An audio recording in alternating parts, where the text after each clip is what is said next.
कल्पना कीजिए एक ऐसी चीज की जो न तो पूरी तरह जिंदा है और न ही पूरी तरह मृत। यह आपके चारों ओर में यह आपके चारों ओर है, हवा में, पानी में और यहाँ तक कि इस वक्त आपकी त्वचा पर भी। यह इतना छोटा है कि करोड़ों वायरस एक नई सुई की नोक पर फिट हो सकते हैं, लेकिन इसमें इतनी ताकत है कि यह पूरी मानव सभ्यता को घरों में कैद कर दे। आज हम विज्ञान की उस सबसे रहस्यमय गुत्थी को सुलझाएंगे जिसे हम वायरस कहते हैं। आम भाषा में हम इसे कीटाणु कह देते हैं, लेकिन विज्ञान की भाषा में यह एक अल्ट्रा माइक्रोस्कोपिक संक्रामक एजेंट है। इसकी सबसे अच्छी बात जानते हैं क्या है? जब यह शरीर के बाहर होता है तो यह धूल के एक निर्जीव कण जैसा होता है। आप इसे हजारों सालों तक एक डिब्बे में बंद कर रख सकते हैं और यह कुछ नहीं करेगा, लेकिन जैसे ही इसे कोई होस्ट यानी जैसे इंसान या जानवर मिलता है, यह जादुई रूप से सजीव हो उठता है।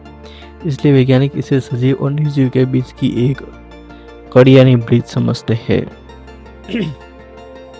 एक वायरस की बनावट किसी हाईटेक तिजोरी जैसी होती है। बाहर कैप्सिड नाम का एक प्रोटीन का मजबूत कवच होता है और उसके अंदर छिपा होता है असली खजाना। इसका जेनेटिक कोड डीएनए या आरएनए। इसी कोड में वो सारे निर्देश होते हैं कि कैसे किसी शरीर पर कब्जा करना है। कुछ वायरस तो इतने चालाक होते हैं कि उनके ऊपर वसा यानी फैट की एक एक्स्ट्रा परत होती है जो उन्हें हमारे इम्यून सिस्टम से छिपने में मदद करती है। वायरस कोई भोजन नहीं करता, नहीं इसे सांस लेने की जरूरत है। इसका एकमात्र मकसद है अपनी संख्या बढ़ाना, पर यह खुद प्रजनन नहीं कर सकता। इसलिए हमारे स्वस्थ कोशिकाओं यानी सेल्स को हाईजैक करता है। यह कोशिका के अंदर घुसकर उसे एक वायरस फैक्ट्री में बदल देता है। बेचारी कोशिका को पता भी नहीं चलता कि वह खुद के दुश्मन पैदा कर रही है, जब तक कि वह फट न जाए और हजारों नए वायरस बाहर न निकल आए। यहाँ एक बहुत बड़ी गलती लोग अक्सर करते हैं। लोग जुकाम होने पर एंटीबायोटिक्स ले लेते हैं। याद रखिए एंटीबायोटिक्स बैक्टीरिया को मारते हैं, वायरस को नहीं। बैक्टीरिया एक स्वतंत्र जीवित कोशिका है, जबकि वायरस सिर्फ एक कोडेड प्रोग्राम जैसा है।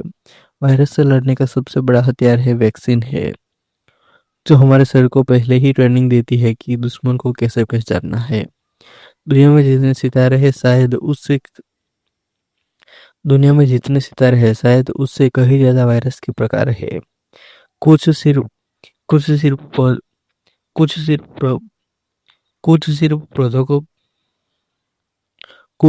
पौधों को बीमार करते हैं और कुछ सिर्फ जानवरों को।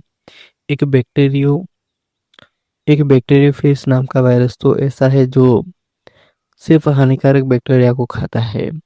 भविष्य में डॉक्टर इसका इस्तेमाल कैंसर जैसी बीमारियों के इलाज के लिए भी कर सकते हैं। यानी हर वायरस बुरा नहीं होता, कुछ हमारे दोस्त भी हो सकते हैं। वायरस हमें यह सिखाता है कि प्रकृति कितनी जटिल और हैरान करने वाली है।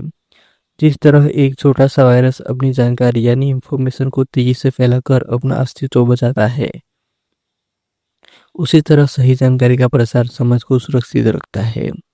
अगर आपको आज का यह वैज्ञानिक सफर साइंटिफिक जर्नी पसंद आया तो आपको कुछ नया सीखने को मिला तो इस वीडियो को लाइक करके हमारा उत्साह बढ़ाए। विज्ञान के ऐसे ही एवरग्रीन टॉपिक्स पर